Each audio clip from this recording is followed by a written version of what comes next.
I've had to kind of figure out how to save my own life. Nobody can live off that. Like, that ain't even enough to provide food in 1 month. Like, I spend at least $400 regularly on food. What I'm gonna do with $200? But when you have a child to care for, there is no choice. You can't let your child go hungry.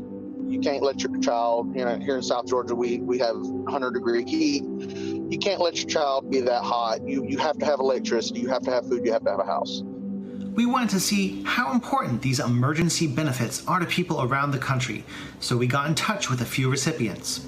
Here's Amy Leyendecker in New Mexico. I was working for a car dealership in Albuquerque. I was a cashier, so I had direct contact with customers. Well, I have type 1 diabetes. I've got multiple side effects, gastroparesis, vision problems. I'm an amputee. I went on the state unemployment. We got the $600. So this costs me $100 a month. That's just for the life-saving insulin. This is my insulin pump every time I order. So every 3 months, it costs me about $2,000. Then I'm also on a Dexcom, give or take $2,000. My job pays for my diabetes. My husband's job pays for everything else. I have health obstacles. I might not get to go back to work to this job ever. I haven't heard. I don't even know if I have a job. They've replaced me. So I have to look at this like I don't have a job. I can't imagine what it's like to basically be holding back death's door with your hand on the door every day. My doctor doesn't want me to go back to work until we have 0 cases coming in for days. That could be next year. Tony Holloway is a single father. I actually applied for unemployment shortly after the quarantine was announced. My regular unemployment is only $365. That's all I can draw.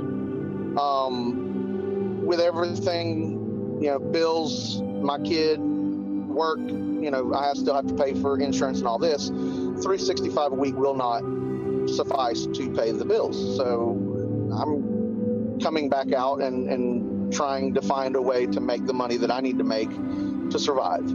If this money is not going to continue and things like that help the American people stay a little bit more safe and stay quarantined, the ones especially that need to, I have a 4-year-old son who's asthmatic, so therefore he's a little bit more prone to the coronavirus. But at the end of the day, I would hate myself if I decided to stay home and not provide for my family, not provide for my son, when I could have just, for instance, bought a sneeze guard or worn PPE and tried to make the money that I need to without penalizing my son for something that he has nothing to do with. Natia Johnson was a waitress. Because I'm a money maker. Like, I'm the breadwinner in my family for me and my daughter. So I'm used to making $1,000. So I'm going to go from $1,000 to $53,000. And that's kind of like a kick in the gut, honestly. Like, that's why this is hard. If it was just me, I'll take risks. I'll do people hair. I'll babysit people's kids. But I'm risking her life too. I can't take risks like that. So now that I don't want to take risks in me and my daughter's health, I have to get $200 a month from unemployment. Like, what is we gonna do? Hey, NBC News viewers, thanks for checking out our YouTube channel. Subscribe by clicking on that button down here and click on any of the videos over here to watch the latest interviews, show highlights, and digital exclusives. Thanks for watching.